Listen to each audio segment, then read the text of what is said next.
지난 주일에는 동일한 본문을 통하여 특히 6절과 7절에 대하여 말씀을 드렸습니다.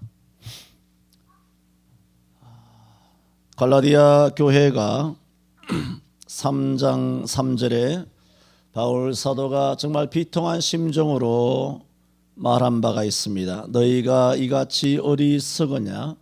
성령으로 시작하였다가 육체로 마치겠느냐? 너희가 어떻게 주 예수 그리스도를 믿음으로 구원을 받았느냐? 그것은 은혜가 아니냐? 그런데 어떻게 너희가 이 길을 속히 떠나 길이요 진리요 생명 되신 예수 그리스도의 길이 아닌 전혀 다른 길, 곧 다른 복음을 그것도 속히 쫓아 변절할 수가 있었더냐 하면서 다른 복음은 없다. 다만 어떤 사람들이 너희를 요란케 하여 그리스도의 복음을 변질, 물타기 시전을 했다는 것이죠. 그리스도의 복음을 변하려 했을 뿐이지 그것이 진정한 복음이 아닌데 너희가 어떻게 다른 복음의 길로 갔느냐? 다른 복음은 없다라고 선언하였음을 말씀을 드린 바가 있습니다. 오늘은 8절에서 10절 말씀을 중심으로 다른 복음을 없는데 혹 누가란 말은 혹 사도든 혹 하늘에서 내려온 천사라 할지라도 우리가 전한 예수 복음 이외에 다른 복음을 전하면 저주가 있을 것이다 라고 8절과 9절에도 두 번이나 반복합니다. 8절 하반절에 다른 복음을 전하면 저주를 받을지어다. 9절 하반절에도 누구든지 너희의 받은 것 외에 다른 복음을 전하면 저주를 받을지어다 라고 말했습니다. 우리는 설교를 할 때도 일평생 이렇게 하면 저주를 받을지어다 라고 말하기 쉽지 않습니다. 한 적이 있는가? 한 적이 없지는 않는 것 같은데 어떤 경우에 이런 경우에 저주를 받을지어다 말했는지 그것은 아마 성경 본문에 이렇게 저주를 받을지어다 했기 때문에 저주를 받을지어다라고 설교했을 수는 있으나 전혀 다른 의미로 저주를 받을지어다 말한 것은 없지 않을까? 설령 있더라도 매우 극소수가 아닐까? 그리고 그러므로 아무리 극소수라 할지라도 이렇게 저주를 받을지어다라고 말하는 것은 결단코 쉬운 일이 아니에요. 강단에서. 그렇지 않겠습니까? 도대체 어떤 책망을 하면 어떤 가르침을 전할 때 이렇게 안 하면 저주를 받을지어다라고 이런 엄청난 메시지를 전할 수가 있을까 싶어요. 그런데 바울 사도는 갈라디아 교회가 매우 전투적이고 공격적인 서신이라고 말씀을 드렸었죠. 보세요. 얼마나 전투적인가. 다른 복음 없는데 너희가 지금 다른 복음을 길이라고 생각하고 그 쫓아가는데 그래서 다른 사람들이 너희를 미혹하여 그리스도의 복음을 요란하게 해서 복음을 변질시켜서 너희가 살짝 헷가닥해서 넘어서 그 시궁창에 빠졌을 뿐이지 그런 식으로 복음을 전한 사람이 지금 실제하고 있잖아요. 갈라디아 교인들을 요란을 떨어서 미혹한 거 아닙니까? 그래 바울이 하는 말은 사도라 할지라도 천사라 할지라도 다른 복음을 전하면 저주가 있을 것이라 두 번이나 강조하고 있는데 그렇다면 갈라디아 교회를 지금 미혹하게 하는 사람이 사도예요? 천사예요? 그것보다 훨씬 못한 따라지들이잖아요. 안 그렇습니까?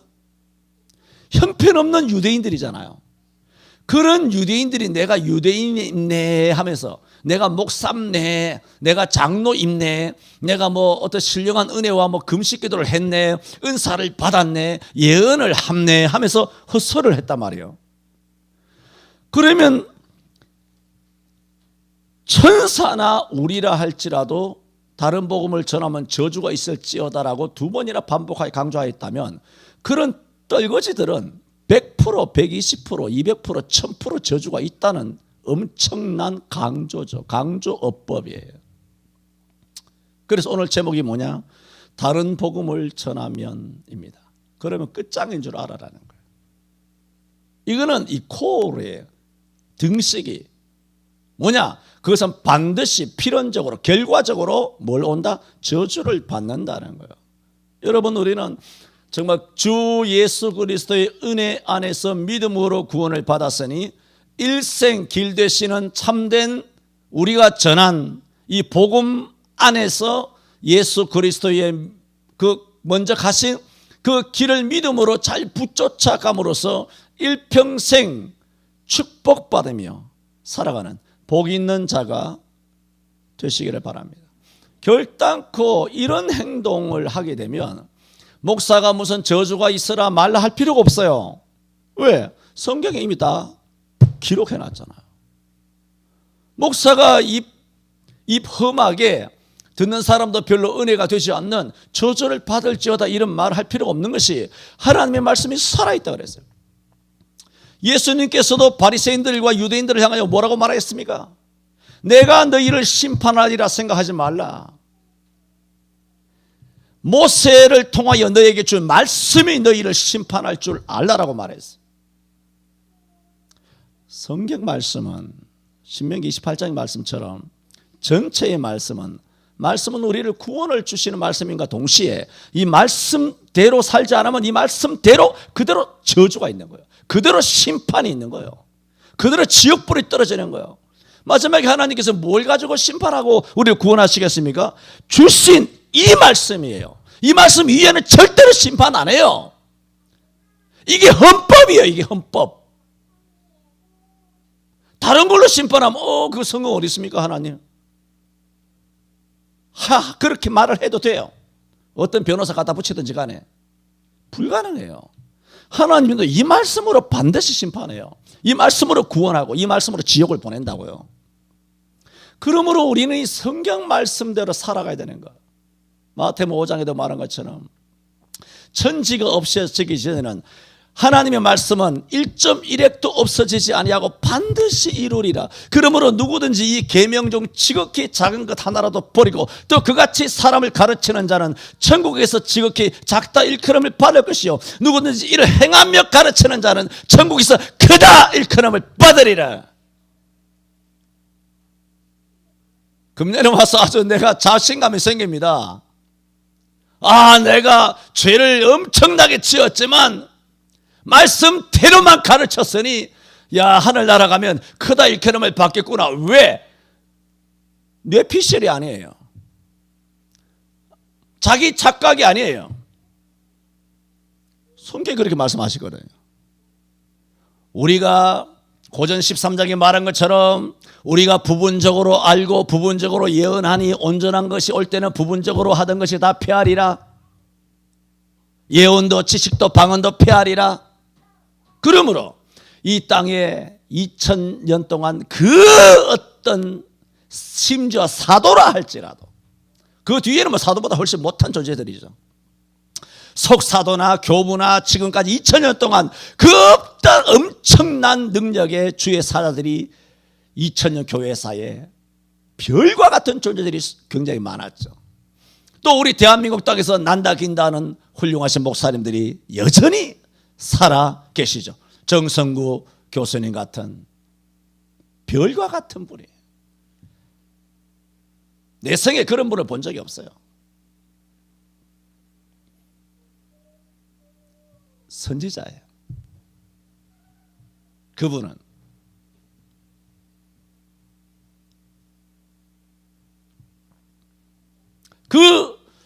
그런 것처럼 아무리 그렇다 할지라도 성경이 뭘 말합니까? 그분들이 엄청 깨닫고 성경이나 신앙이나 그런 면에서 박식하고 깊이가 있고 해도 성경이 뭐라고 말합니까? 성경이 부분적으로 안다는 거예요. 부분적으로 예언한다는 거예요. 그러므로 강단에서 목사가 힘쓰고 아무리 애를 써도 성경을 부분적으로 알고 부분적으로 예언하는 거예요. 그래서 말씀을 전하는 주의 사자들은 강조를 한다면 최고로 강조점이에요. 비유로 목숨을 걸고 해야 되는 것은 어차피 인간이기 때문에 부분적으로 알아요. 부분적으로 예언한다고요. 단지 뭐냐? 정말 각고로 노력을 해서 삼가하고 또 삼가해야 되는 최고의 경계를 해야 되는 것은 뭐냐? 인간이 부족해서 부분적으로 말씀을 전하지만 틀린 말씀을 전해서는 안 된다는 거예요. 부분적으로 아는 것과 틀린 말씀을 전하는 것은 다른 거죠.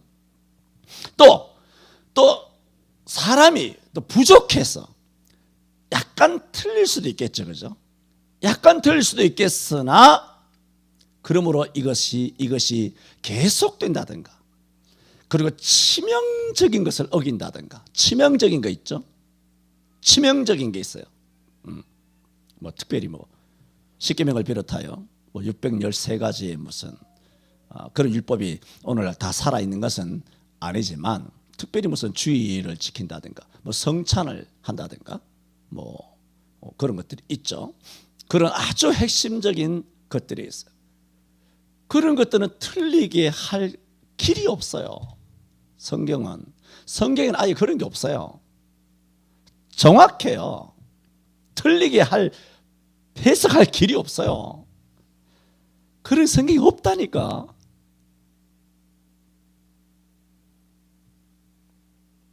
여러분이 찾으면 이단이에요. 아세요? 찾을 길이 아예 없지만 왜? 성경이 없으니까. 그런데 주일 성수에 대하여 전혀 다른 방법으로 주일 성수할 수 있다. 그걸 찾아내면 그 이단이에요. 없는데 찾아낸 거예요. 그건 뭐예요? 하말티어라고 죄란 하나님의 말씀에 관역이 있어. 관역이 있는데 화살을 쏘았는데 명중이라고 그러죠. 가운데 중에 꽂힌다는 거예요. 그게 우리가 하나님의 말씀과 율례를 준행하는 거예요. 말씀대로 지키는 거, 직행하는 거예요. 그런데 여기서 벗어나는 것을 하말티아라고 그래요. 그게 뭐냐? 죄란 거예요. 그래, 죄는 뭐냐? 관역까지 정확하게 명중돼야 되는데 어떠냐? 화살을 우리가 쏴봤지만 힘이 없으면 중간에 가다가 관역을 정확하게 가다가도 중간에 툭 떨어져요. 주의를 잘 지키다가 툭 떨어진다니까. 술을 잘 끊었다가 아이고 또 수 틀리면 또 술 마시고 말이죠. 깽판 치고 말이죠. 수 틀리면 그렇게 산다니까. 인간들이 부부 싸움 한번 나가서 별짓 다 하고 말이죠. 수 틀리면 그렇게 한다니까. 그게 뭡니까? 힘이 없는 거예요. 말씀대로 살 힘이. 무슨 수 틀리고 열받고 뚜껑 열리면 중간에 툭 떨어진다니까. 타락해버린다니까. 지 마음대로 정욕대로 지 성질대로 툭 떨어진다고. 아니면 두 번째 화살은 뭡니까? 비켜가는 거예요. 힘은 센데 관역을 빗나가는 거예요. 말씀에 빗나가는 거예요. 세 번째는 뭡니까? 힘이 너무 세가지고 관역을 넘어가 버리는 거예요. 오버하는 거예요. 이 세 가지 다가 죄예요. 하나님 말씀에 명중해야 돼요. 이게 다음 주일날 우리가 여호수아 강론을 하지 않습니까? 여호수아 3장 들어가서 말씀을 드리게 될 내용이에요. 우리 하나님 말씀에 절대로 앞서면 안 된다는 거예요. 그리스도인은 양이기 때문에 항상 목자가 앞에 가잖아요. 양만 그래요. 다른 것은 다 돼지든 소든 뭐 말이든 무슨 뭐든 전부 다 뒤에서 다 매질하고 채찍질하잖아요. 양은 반드시 목자가 앞에 가서 불러야 따라간다. 목자가 앞에 안 가면 절대 안 따라간다고. 그런데 여러분이 말씀보다 앞서간다? 그게 뭘까요? 양이 아니기 때문이에요. 양이 아니에요. 양은 절대로 그렇게 못해요. 뭐냐? 말씀이 가야 양이 가요. 그것은 결코 하나님을 앞질러 가지 않는다는 거예요. 예수 그리스도를 절대로 앞질러 가지 않습니다. 우리 존재가, 구원받은 존재는. 그게 뭔가요? 예수님과 하나님은 눈에 보이지 않잖아요. 그런데 예수님과 하나님의 그 모든 전인격을 담아 기록해 놓은 것이 뭡니까? 이거예요. 이 성경의 이 책, 이 지질, 이 종이가 하나님이라는 것은 아니나 이 말씀은 하나님이에요.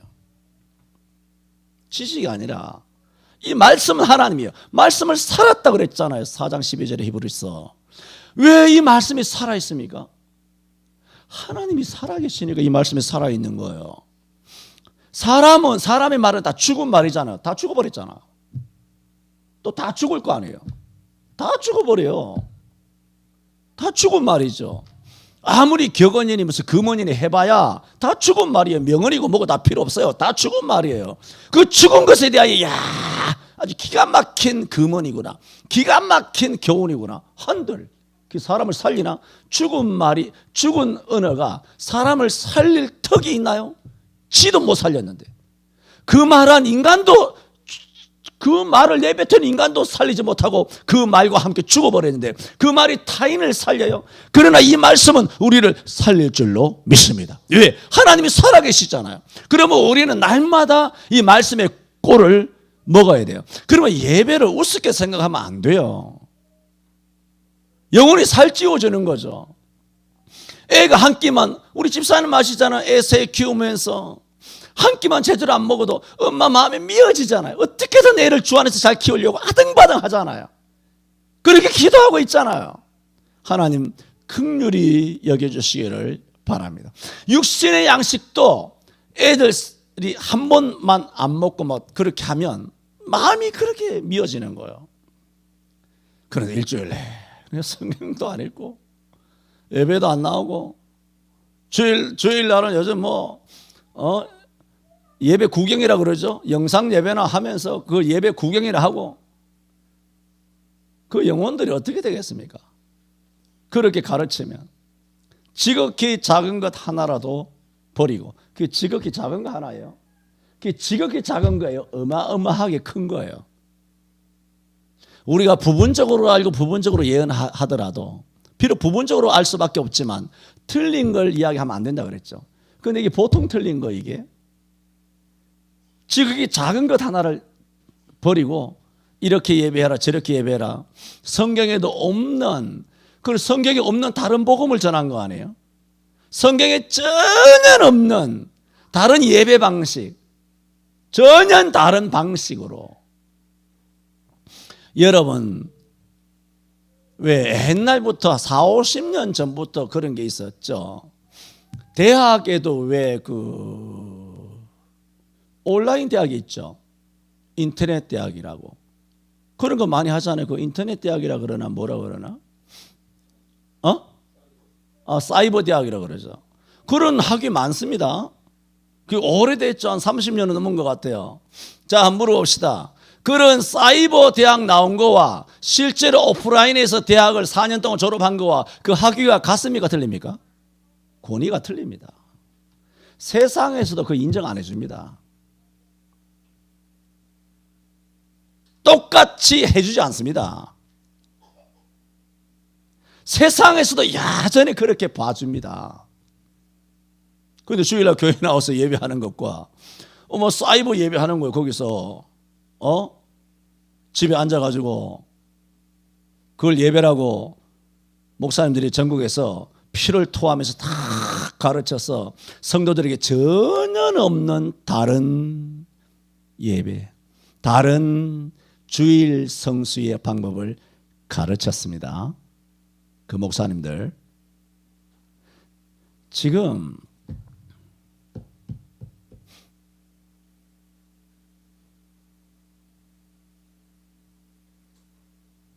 이런저런 목사님을 욕하고 비난하기 위해 하는 게 아니에요. 실상은 이렇습니다. 지금은 이런저런 목사님을 비난하지 않으면 안 되는 시점이에요. 왜? 그게 대세가 돼서 성도들이 미혹당해서 다 그리로 세뇌가 됐어. 이거는 그 목사님들을 책망하고 비난하고 신랄하게 꾸짖지 않고는 안 되는 상황이에요. 그게 무슨 상황이에요? 갈라디아서예요. 바울이 사랑이 없습니까? 사랑이 없으면 소리나는 구리와 울리는 꽹과리가 되고 내가 예언하는 능력이 있어 모든 비밀과 모든 지식을 알고 산을 옮길 만한 모든 비밀이 있을지라 사랑이 없으면 내가 아무것도 아니요 내가 내 몸을 불사르게 내어주고 또한 내게 있는 모든 것으로 구제할지라도 사랑이 없으면 내가 아무것도 아니요. 이 유명한 성경에 전혀 없는 사랑장 고전 13장 사랑장을 성령께서 하신 말씀이시지만 누구를 통하여 지었나요? 만들었나요? 바울 사도예요. 그런 사랑이 많은 바울 사도였지만 이미 고린도 전서에 그 썼잖아요. 고린도 후서를 썼잖아요. 갈라디아서는 그 뒤에예요. 그럼 사랑장을 다 이야기해놓고 갈라디아에 와서 저주가 있을지어다. 오죽하면 그랬겠느냐. 지금 그 말씀을 드리는 거예요.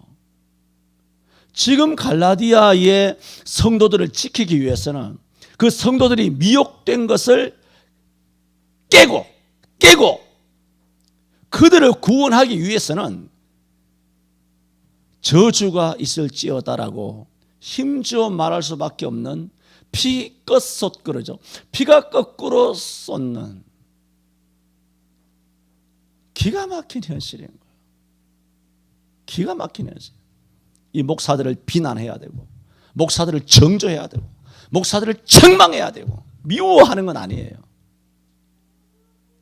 왜? 그 미혹하는 목사들 밑에서 양들을 구원하기 위해서는 그 목사가 잘못된 목사라는 것을 깨우쳐 주어야 그 양들이 깨거든요. 그래서 그런지 저래서 그런지 지금까지 여러분 부산에서 부산 기독교 협의회에서 대구 경상 기독교 협의회에서 무슨 경기 기독교 협의 충청 기독교 협의 얼마 전에 광주에서 목사님들도 들고 일어났죠. 어제 그제는 뭡니까?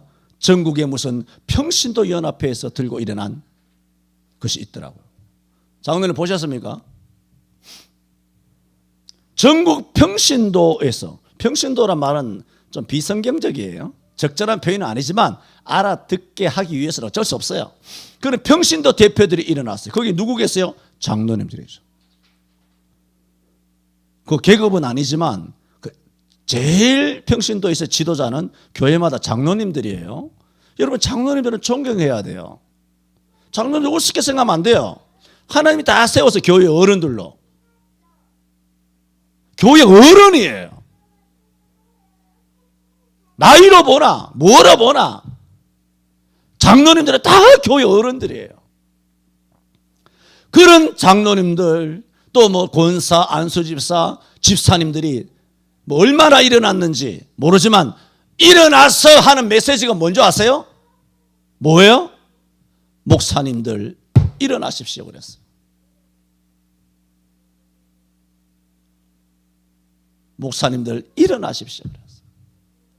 여러분 저는 볼 때 그렇습니다. 평신도가 일어나면 상황이 정리됩니다. 진짜입니다. 성도들이 일어나면 진짜 상황이 정리됩니다. 왜?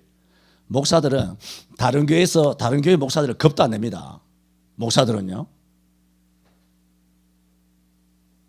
목사님들 특징이 뭐냐면 어떤 교회 목사님이 돈 떼먹었다. 어떤 교회 목사님이 7개를 범했다 카더라. 어떤 교회 목사님 비일로직이다. 어떤 교회가 세습했다고 하더라. 교회가 무슨 잘못을 저지르면 내남없이 얼마나 이빠른 소리, 얼마나 정의 사도가 한순간에 정의 사도가 돼서 그 목사님들을 얼마나 물고 뜯고 씹고 그 무슨 선전할 때 나오죠. 그렇게 물고 뜯고 씹고 하시는지 몰라요. 교회가 범죄했을 때는 그 교회를 정죄하고 책망하고 꾸짖을 때는 굉장히 용감하다고. 그때는 그 목사님이 그 교회를 책망하는 거예요? 목사를 비난하는 거예요? 그건 진짜 목사가 목사를 비난하는 거예요. 그래요, 안 그래요? 그것은 진짜 목사가 목사를 욕하는 거예요. 왜 세습했냐고. 그건 진짜 목사가 목사를 욕하는 거라고요. 그것은 대한민국에서 난다 긴다 하는 좀 유명하다는 사람들은 다 입을 댔어요. 다 그런 범죄를 저질렀다고요. 목사님들이 왜 그럴까요? 교회가 약하다 보는 거예요. 무슨 뜻이냐면 내가 이렇게 아무리 욕지거리하고 비난해도 명예를 훼손하고 모욕죄를 저질러도 저기는 목사기 때문에 절대로 법적으로 나를 형사고소, 모욕죄, 명예훼손으로 그렇게 법적으로 나오지 않을 것이다. 교회를 만만하게 보는 거예요. 여러분, 교회를 만만하게 보는 것이 말하잖아요, 항상. 세상 세속 정부가 아니에요. 항상 우리 교회는 10년 전 세상이 범죄하는 죄보다 최소한 10년 앞서 범죄한다 그랬죠.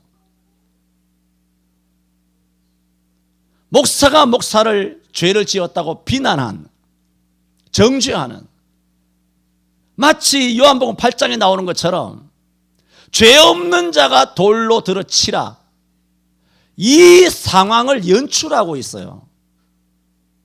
목사가 칠개 범했다가 끌고 와가지고 그 가늠한 여자는 자기 마을에서 우사만 당했지, 이 교회는 전국적으로 우사를 당하는 거예요. 9시 뉴스에도 다 나와요. 전국적으로 빨가벗겨요. 한두 달이 아닙니다. 6개월, 1년, 2년, 3년에 가도 계속 들고 파가지고 마치 주홍글씨처럼 낙인을 찍어가지고 그 목사를 아주 막 그렇게 갈봐요. 누가? 이 정부가? 아니에요. 정부는 거기에 대해서는 아무런 이야기 안 해요. 신사적인 정부예요. 교회 안에서 누가? 목사가 그 7개를 범한 간음했다고 그 교회를 그렇게 씹고 돌립니다. 세습한다고. 그렇게 기도도 열심히 하지 않을 것 같은 성도들이 가서 피켓 들고 이 교회 저 교회 가서 몇 년째 시위하고 그래요. 몇 년째. 교회를 만만하게 본 것은 이 좌익 정부가 아니라 누가 먼저 만만하게 봤느냐? 교회가 교회를 만만하게 봐요. 항상 그러죠. 성경이죠. 성경에 돌아가면 그런 범죄를 저질렀을 때 예수 안 믿는 사람은 어쩔 수 없다 그랬죠. 예수 안 믿으니까. 그래, 예수 믿는 사람, 특히나 목사나 된 사람들이 어느 교회가 7개를 범했다고 손가락질하면 돼야 안 돼요? 성경에 돼야 안 돼요?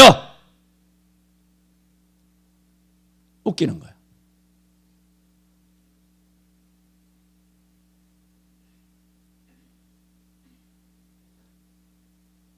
자기가 그렇게 하면 굉장히 어이롭다고 생각하나.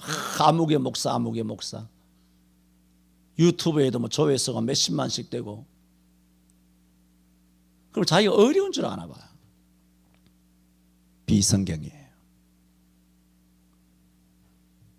그럼 다윗도 죽여버리든가, 아브라함도 죽여버리든가, 모세도 죽여버리든가, 유다도 가서 죽여버리지. 유다도. 이게 성경입니까? 자기들이 설교할 때는 잘 쓰지. 죄 없는 자가 돌로 치라고. 네가 그렇게 돌로 쳤네, 네가. 왜 많은 목사님들이 설교는 그 설교하는 도구로만 생각할까요? 삶에는 전혀 녹아들지 아니하고 삶은 성경과 왜 정반대 길로 다른 복음을 전하고 다른 복음을 행동할까요?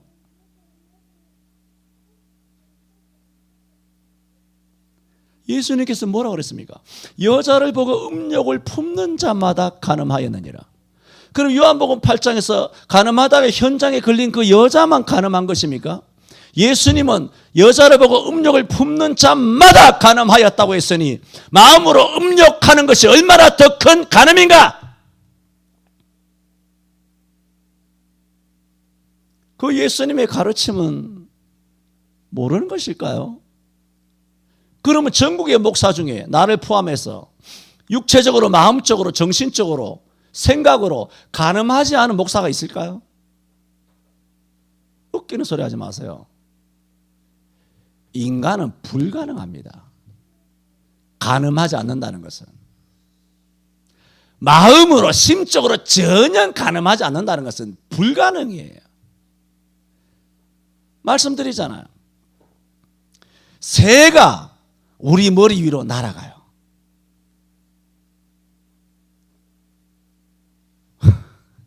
이 설교도 다음 주에 또 해야 되겠다. 지금 이게 본론 들어가지도 못하고 지금 다른 복음을 전하면 저주를 받을지어다.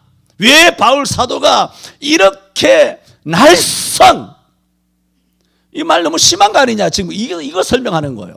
정말 이렇게까지 했었어야 됐느냐?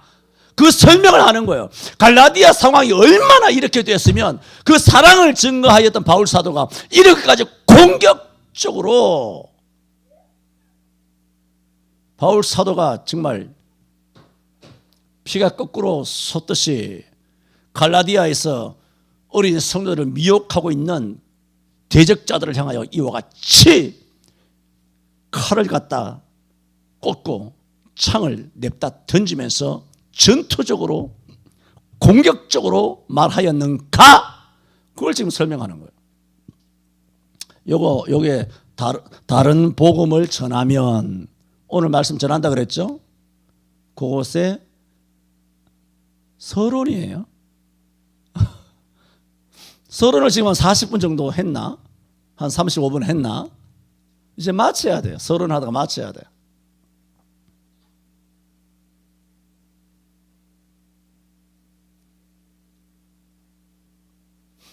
그래요.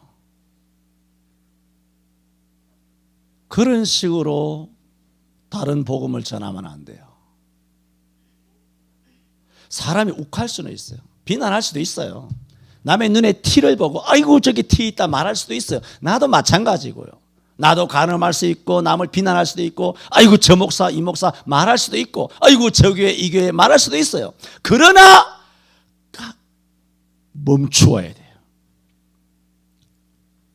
하다가 멈추어야 돼요. 아까 새 이야기 했죠. 새가 우리 머리로 지나다닐 수 있어요. 어떻게 하겠어요 우리가? 우리 겨드랑이에 날개가 달려서 하늘로 올라가서 그 새와 맞짱을 뜨나요? 새가 우리 머리로 날아갈 수는 어쩔 수 없어요. 새똥도 싸면 어쩔 수 없어요. 피하거나 맞거나 둘 중에 하나예요.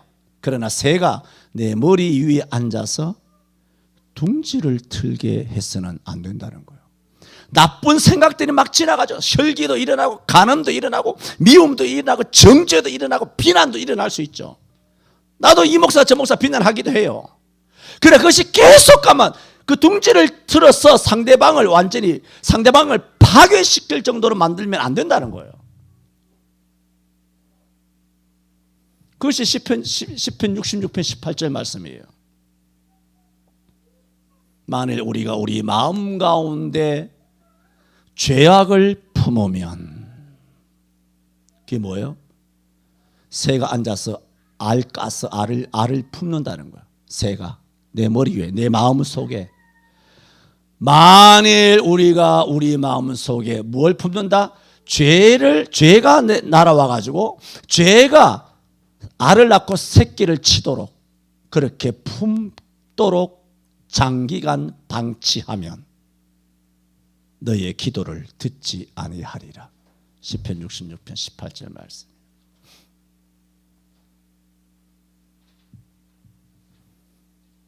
다른 복음은 다른 방법으로 예배하는 것, 다른 방법으로 주일을 지키게 하는 것, 혹은 강단에서, 또 목사만 아니죠. 여러분 주일학교 교사로 구역에서 여러 가지, 또 장로님들도 마찬가지지만 우리 모두가 자녀에게도 말씀을 바로 가르치잖아요. 바로 가르친 다음에 나가서 우리가 사회생활 할 때 자녀가 이렇게 되라, 바르게 되라, 주님을 닮아라, 성경대로 살아라, 이렇게 자녀를 가르치면서 부모가 말씀대로 다 살 수 있나요? 말도 안 되죠. 목사도 그렇게 못 사는데 여러분은 그렇게 살 수가 있나? 그렇게 못 살죠? 그렇게 못 살거든 빨리 멈추어야 돼요. 그것이 계속 관성, 탄성을 받아서 관성의 법칙대로 막 KTX처럼 부산역까지 가면 안 된다는 거예요. 가다가 빨리 돌아와야 돼요. 멀리 갈수록 돌아오기 힘든 거예요. 에? 가까이 갔을 때 돌아와야 돼요. 이게 뭘까요? 은혜예요. 깨우쳐 주시는 거죠. 기회를 주시는 거예요. 그러므로 우리는 주 예수 그리스도의 은혜가 아니면 우리는 다른 복음을 받지 않더라도 나의 삶이 받은 바 말씀과는 전혀 다른 길로 우리는 쫓아나가서 원심력 바깥으로, 줄 끊어지면 원심력 바깥으로 떨어져 나가잖아요. 말씀의 줄이 딱 끊어지면 우리가 예배당 바깥으로 뛰쳐나가는 거예요. 그 돌덩어리가 멀리 나가 떨어져서 시궁창에 처박힌다는 거예요. 세상에 처박힌다는 거죠. 술집에 처박히는 거예요. 노름판에 정욕에 처박히는 거죠. 주께서 구원해 주시기를 바랍니다. 기도합니다.